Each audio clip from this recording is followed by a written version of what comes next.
Hello everyone, and welcome to my channel. I'm your host, Allison in Wonderland. Today's video will be true scary stories sent in by subscribers. Let me tell you, they're rather chilling too. Now, let's get into these truly terrifying real-life situations. Story number 1. Hi, my name is Dylan. I'm 12, and one day over the summer, I woke up to the ice cream van driving down my street, playing a joyful tune. I decided to go get an ice cream. The one I always got was a gauntlet-shaped cone covered with chocolate sauce and littered with sprinkles. I started walking to the van. My town is very suburban. It looked like our parents were millionaires, but that wasn't the case.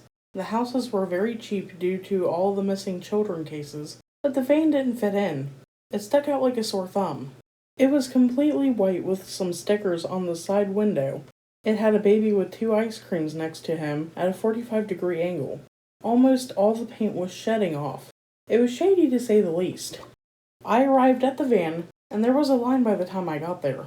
I live at the beginning of a street, in a cul-de-sac. The van was near the end of it. I noticed my sister was at the front. She was gleeful as always. This made me happy, but little did I know. I got home, ate my ice cream, then went to bed because the van comes very late. The next day, I wake up and go downstairs to have breakfast. My parents were there, but my sister wasn't. I asked where she is, and my mom told me she has been. I had tears in my eyes. She didn't have to say any more. All I could do was cry and run upstairs.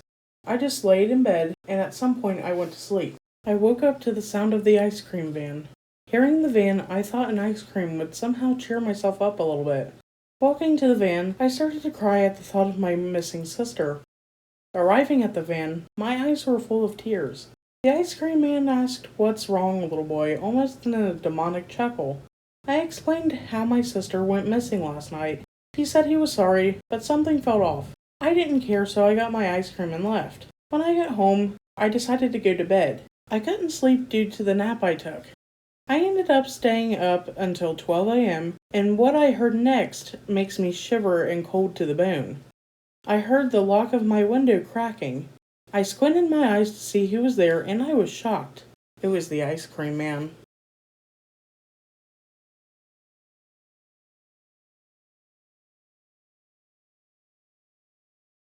Story number 2.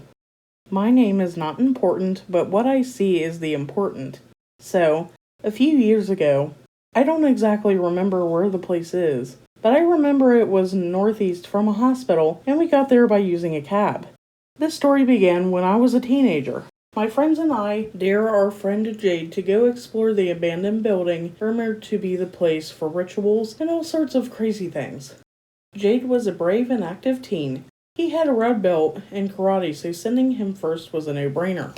After 15 minutes of waiting and a lot of drinks later, Jade came back saying that there wasn't any evidence of a ritual and that the building wasn't cursed or haunted, just dark.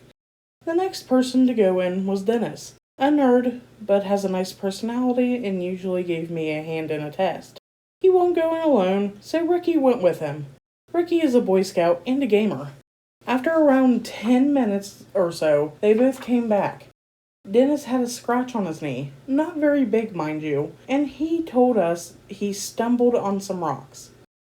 I go next.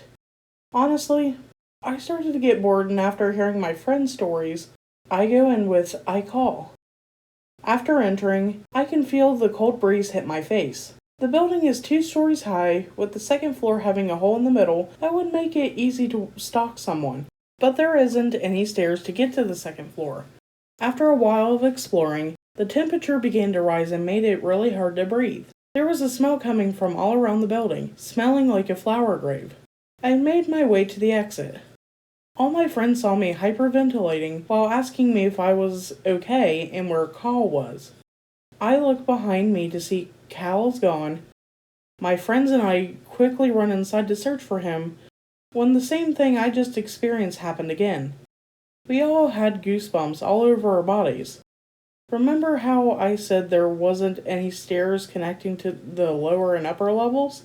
Well, I was wrong because on my left side was an emergency exit door and stairwell.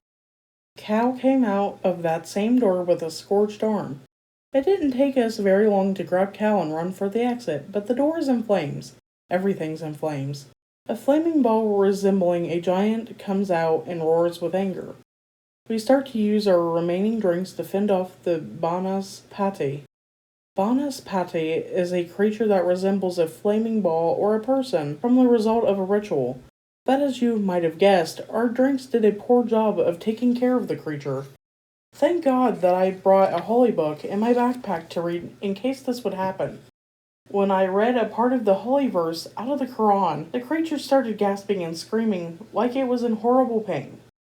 After 10 minutes of reading the holy verse over and over, finally, all of the flames started to go out and we can bring our burnt friend to the hospital.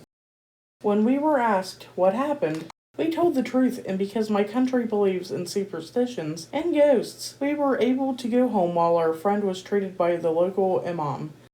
After that, I never told this story to anyone, until now.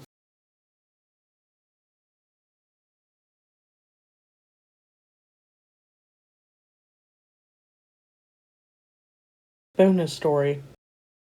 This is actually a personal story from whenever I was a child. So this is a personal account from your true one and only horror narrator. So whenever I was a child, my family and we actually went to Florida with several of our cousins at the time. I was probably anywhere between 7 to 9, I think. Probably more on like 7 or 8. So we was going down to Florida, and of course we went to Florida because, it's Disney World. So we were in Disney, and we didn't go to Disney that day, and of course we probably spent a day or two at the beach or whatever, and there was this market, and of course there was fresh fruit and vegetables that these people were selling out there. So of course we stopped in at the market and everything, and we were just browsing around and everything, and I went over to my mother to tell her, hey, I'm going to go with my cousin over here. And of course she didn't even hear me, so I assumed she did, and I went back over to my cousin and said, yeah, she heard me. So me and her mom went wherever the heck we were going. So we was out walking, and next thing you know, we went over to the van because, we were done. And my mom was looking for me, and they thought they were going to have to call the cops. Turns out my mom came running out of the market, and they came over to the van, and my cousin had screamed at the top of her lungs across the parking lot, she's over here, I've got her. And my mom thought I got kidnapped. Needless to say, I didn't do anything like that again, but still, it scared the living shit out of me, and it scared the living shit out of my mother. And I literally ran over to her, and I gave her a hug, and never did that again.